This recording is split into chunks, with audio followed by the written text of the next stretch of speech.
যুদ্ধের জ্বালা জ্বালানিতে সংকট এমনই যে এসমা চালু করতে হলো কেন্দ্রীয় সরকারকে।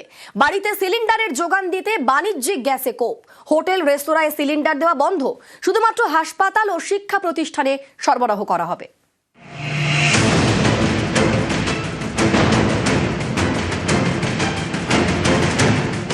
মধ্যপ্রাচ্যে যুদ্ধের জেরে বন্ধ হরমুজ প্রণালী, আমদানিতে ধাক্কা, দাম বেড়েছে রান্নার গ্যাসের। সংকট এমন পর্যায়ে পৌঁছেছে যে এবার এসমা জারি করতে হলো কেন্দ্রকে।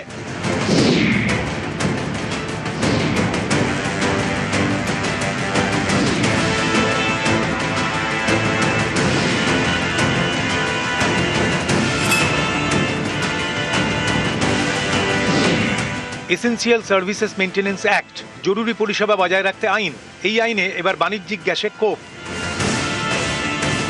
পেট্রোলিয়াম ও প্রাকৃতিক গ্যাস মন্ত্রক ডিস্ট্রিবিউটরদের নির্দেশ দিয়েছে আপাতত হাসপাতাল ও শিক্ষা প্রতিষ্ঠান ছাড়া 19 কেজির গ্যাস সিলিন্ডার বিক্রি করা যাবে না। এতেই বিপাকে পড়েছে হোটেল রেস্তোরাঁগুলি। গ্যাসের অভাবে ইতিমধ্যেই দেশের বিভিন্ন জায়গায় ছোট হোটেল রেস্তোরাঁ ঝাঁপ বন্ধ করে দিয়েছে। দুশ্চিন্তায় এ রাজ্যের ব্যবসায়ীরাও।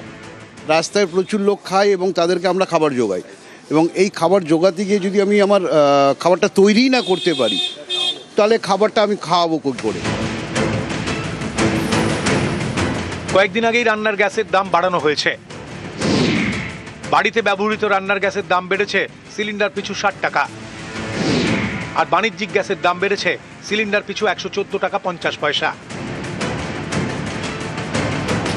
এই দাম বাড়াতেই তৈরি হয়েছিল চাপ। এবার তো এসমা জারি, যার জেরে হোটেল রেস্তোরাঁয় রান্নার গ্যাসের সিলিন্ডার এখন বিক্রি করা যাবে না।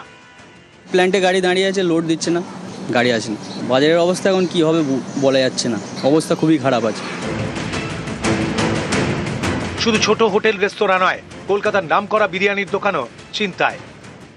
সারি সারি বিরিয়ানি তৈরি হচ্ছে। বিরিয়ানির রেস্তোরাঁর কর্তাদের এখন নাভিশ্বাস উঠেছে।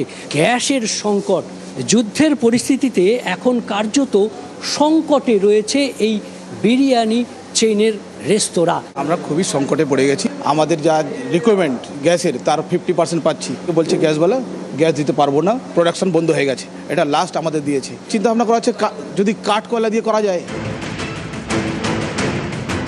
বাণিজ্যিক গ্যাসে কোপ পড়লে বাড়ির সিলিন্ডার দিয়ে কি কাজ চালানো হবে? কালোবাজারি কি শুরু হতে পারে?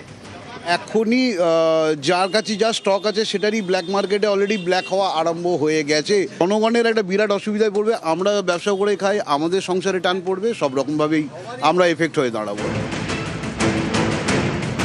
এই পরিস্থিতিতে পেট্রোলিয়াম ও প্রাকৃতিক গ্যাস মন্ত্রক একটি পর্যালোচনা কমিটি তৈরি করেছে। 3 রাষ্ট্রায়ত্ত তেল সংস্থার কর্তাদের নিয়ে 3 সদস্যের কমিটি। নিউজ 18 বাংলা।